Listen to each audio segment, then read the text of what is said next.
Science की class में आज आपका फिर से स्वागत है। आज जो हम पढ़ेंगे वो है nutrition in human being. Previous classes में हमने न्यूट्रिशन इन एनिमल्स के बारे में पढ़ा है, यूनिसेलुलर ऑर्गेनिज्म के बारे में पढ़ा है, प्लांट्स के बारे में पढ़ा है। आज हम पढ़ के चलेंगे हमारे बारे में, क्योंकि हमने सारों के बारे में पढ़ लिया। अब जरा अपने बारे में भी जानकारी इकट्ठी कर ले, राइट। तो जो हमारा न्यूट्रिशन है, न्यूट्रिशन कहाँ से स्टार्ट होगा?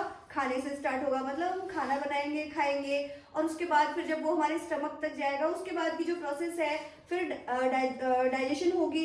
डाइजेशन के बाद जो एक्सक्रीटरी है, वेस्ट जो है वो बाहर निकलेगा। ये हम सारा कुछ आज पढ़ के चलेंगे। सारा कुछ नहीं, मैं आज आपको न्यूट्रिशन कैसे कहाँ तक बनता है, आज की क्लास वहाँ तक ही है। नेक्स्ट जो फर्दर डाइजेशन कैसे होती है, उसका क्या प्रोसेस है, ठीक है, उसके बाद एक्सक्रीटरी सिस्टम का क्या है, ये सारा कुछ हम बाद में पढ़ेंगे। वो आपके क्लास 10th के अलग अलग टॉपिक्स हैं, तो आज हम इस टॉपिक के बारे में पढ़ के चल रहे हैं।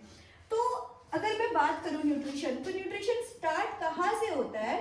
From our mouth only, right. Nutrition mouth.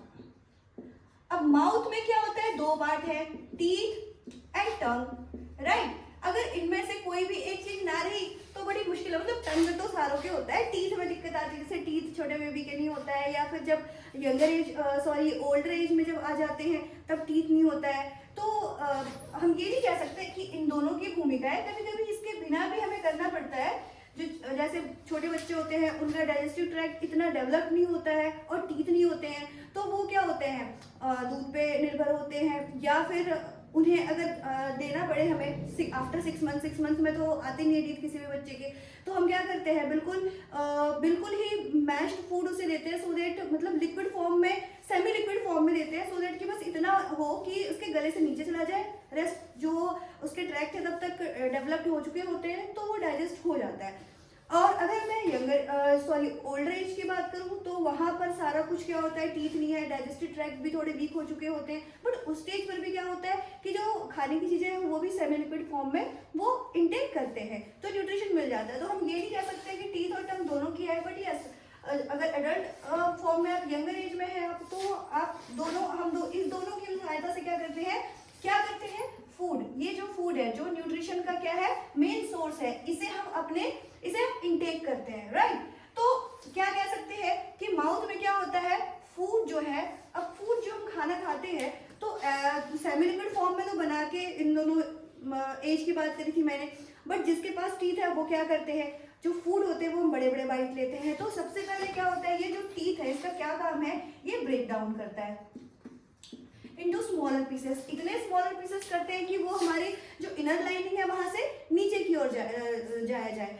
तो जो टीथ है उसका काम क्या हो गया, ब्रेक डाउन करना है फूड को। और जो टंग है ये क्या करता है, मिक्स करता है थॉरोली। जैसे हम कोई स्पून से कोई चीज मिक्स करते हैं, तो जो टीथ है वो क्या है, एक सरफेस है जहाँ पे हम बाइट भी लेते हैं, एक सरफेस भी होना चाहिए जहाँ पे मिलाया जाए ना। जैसे थाली में हम रोटी लेके खाते हैं, तो वैसे ये क्या है, एक कह सकते हैं कि एक प्लेट है और उस पर हम खाना रखते हैं, और इसकी हेल्प से क्या होता है, जो टीथ है वो ब्रेक डाउन करता है और मिक्स करता है थॉरोली। अच्छा, अब ये मिक्स कैसे होगा? अब कुछ भी मिक्स करते हैं हम, किचन में कुछ बनाते हैं, तो सपोज करो कि हमें आटा है, आटे में पानी आटे को गूंदना है, तो क्या करते हैं, पानी डालते हैं। वैसे तो नहीं हो गया कि ऐसे ऐसे करा और बन गया, नहीं होता है, उसके लिए हमें पानी की जरूरत है। तो वैसे ही अगर खाना ब्रेक डाउन हो गया, ठीक है भैया ब्रेक डाउन हो गया, अब आगे वो मिक्स भी तो होगा, अलग अलग कैसे जाएगा वो? तो मिक्स करने के लिए क्या होता है, एक होता है हमारे माउथ में सलीवरी ग्लैंड, और ये क्या करती है, सलाइवा रिलीज करती है, सलाइवा। तो ये जो फूड ब्रेक डाउन हुआ है वो सलाइवा के साथ मिक्स होता है और एक बिल्कुल थिन पेस्ट की तरह बनाता है, और जो क्या होता है हमारे गले से नीचे।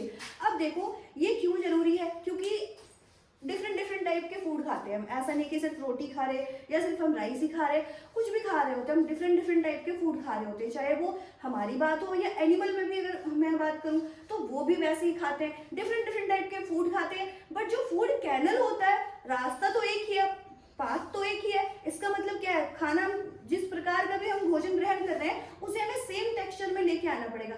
तो इसी सेम टेक्सचर में लाने के लिए क्या होता है, फूड ब्रेक डाउन होता है और उसके साथ सलाइवा मिक्स होता है। चलो जी, हो गया, मिक्स हो गया, बिल्कुल थिन पेस्ट बन गया, हमारी इनर लाइनिंग क्योंकि स्मूथ होती है तो खाना भी स्मूथ बनाना है, बन गया जी हमारा खाना। अब फूड ये कहाँ तक जाएगी, ये माउथ के बाद कहाँ पे जाएगी, ये जाएगी हमारे स्टमक में। और अगर मैं स्टमक की बात करूं तो ये क्या है, एक्सपेंडेबल है। इतना भी नहीं है कि हम बट इतना है कि देखो वही है, हम क्या कर सकते हैं, हमारे न्यूट्रिशन के लिए अगर 2 रोटी सफिशिएंट है तो हम 2 रोटियां भी खा सकते हैं। और अगर खाना ज़्यादा ही, मम्मी ने अगर सब्जी बहुत ज़्यादा अच्छी बना दी, अगर आपको पनीर पसंद है, मम्मा ने पनीर की सब्जी बना दी, तो क्या होगा, पनीर की सब्जी के साथ 2 के साथ 3 रोटी 4 रोटी गरम गरम हम खा लेते हैं, राइट। तो कहाँ खा लेते हैं, अगर सपोज करो कि 2 रोटी की कैपेसिटी होती है हमारे पेट में, तो क्या 4 रोटियां अंदर जाती, नहीं जाती, जा रही है। इसका मतलब क्या है कि जगह है। जगह कैसे होता है कि ये एक्सपेंडेबल होता है, ये बढ़ जाता है एक लिमिट के साथ, बट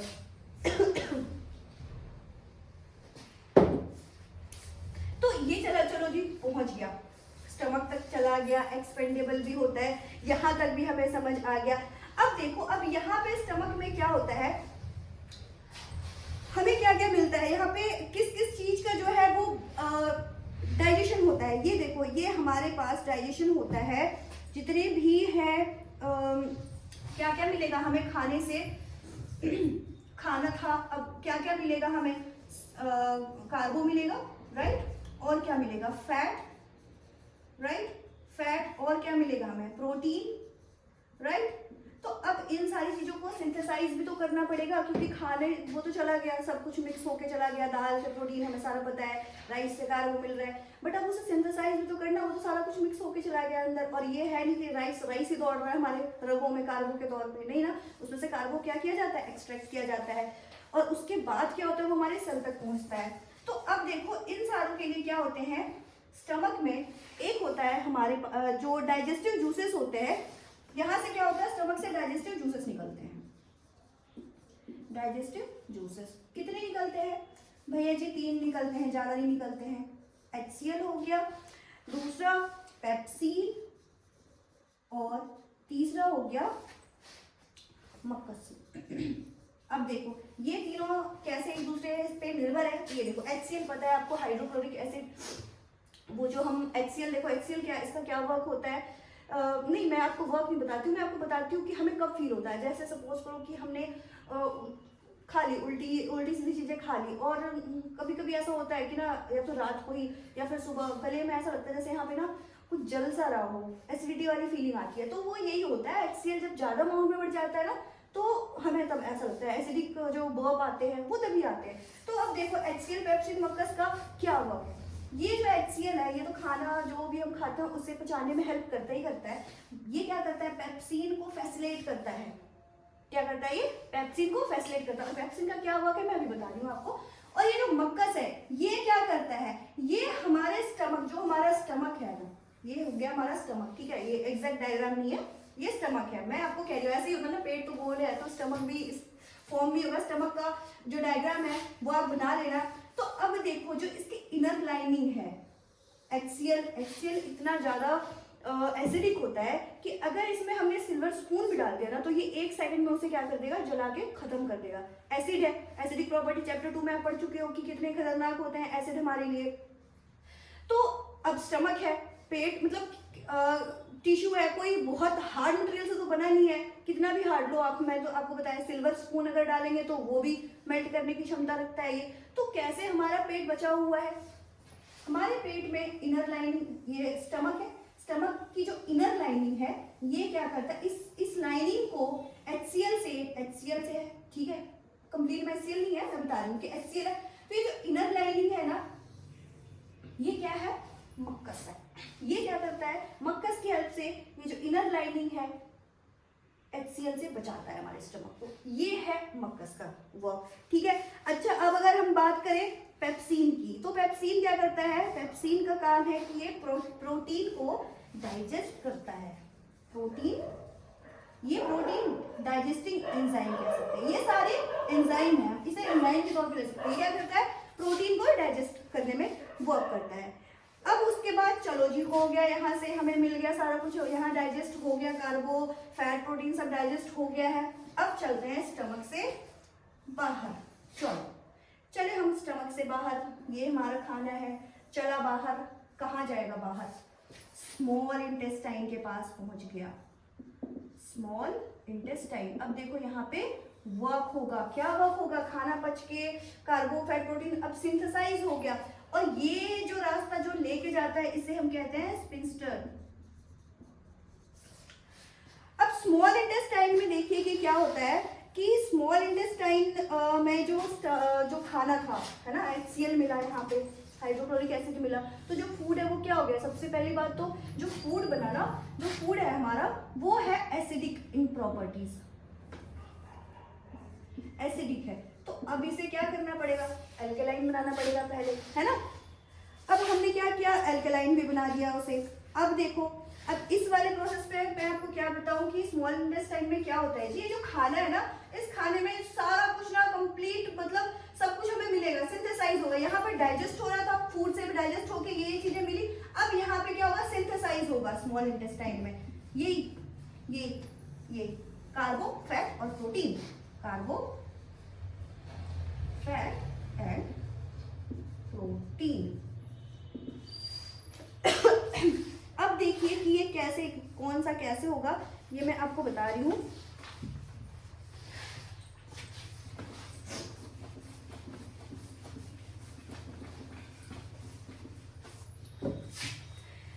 तो अब देखिए इसमें क्या क्या निकलेगा हमारे पास, स्मॉल इंटेस्टाइन से हमें क्या क्या निकलने वाला है, कौन कौन से इसमें से एंजाइम निकलने वाले हैं, कौन कौन से जूसेस हैं जो निकलने वाले हैं, जो कन्वर्ट करेंगे। ये है, पहला तो हम ले लेते हैं बाइल जूस, और बाइल जूस आपका कहाँ से निकलेगा, ये बाइल जूस का क्या काम है, मैंने आपको क्या बताया कि जो प्रॉपर्टीज होती है फूड की वो क्या होती है, एसिडिक होती है, एल्केलाइन, तो बाइल जूस का क्या करेगा, क्या काम रहेगा, ये एसिडिक को एल्केलाइन बनाएगा, सबसे पहले बन गया जी, एल्केलाइन बना दिया इसने। अब पैनक्रियाटिक जूस आएगा, ऑब्वियसली पैनक्रियाज से आएगा, ये नाम ही है पैनक्रियाटिक जूस, और इसका काम क्या है, इसका काम है इसमें से, अब इसमें से दो निकलेंगे, एक निकलेगा ट्रिप्सिन और एक निकलेगा हमारा लाइपेज। जो ट्रिप्सिन है ये क्या करता है, इससे हम प्रोटीन, इसमें हमें प्रोटीन डाइजेस्ट होता है, मतलब प्रोटीन मिलेगा डाइजेस्ट होके बहुत अच्छे से, और इसमें लाइपेज में क्या होगा, अब ये जो फैट्स होते हैं ना, ये फैट किस तरह से होता है, ग्लोब्यूल्स की तरह होता है, ग्लोब्यूल्स मतलब छोटे, इमल्सिफाइड मतलब कि पिघला हुआ वसा जिसे हम कह सकते हैं, फैट उस तरह से मिलेगा। तो यहाँ ये क्या करेगा, फैट को इमल्सिफाइड करेगा, लाइपेज का काम ये है, राइट। अब उसके बाद देखो, अब हमें क्या है, अब हमारे पास प्रोटीन है, कार्बोहाइड्रेट है और फैट है, तो इनके लिए हमारे पास है प्रोटीन, फैट, प्रोटीन को अमीनो एसिड करेगा,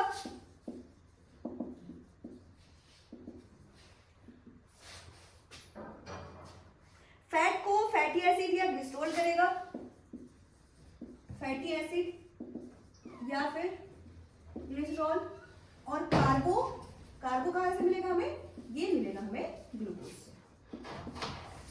तो जो आज की क्लास थी वो यहीं पे खत्म होती है। आई होप आपको पसंद आई हो। Thank you.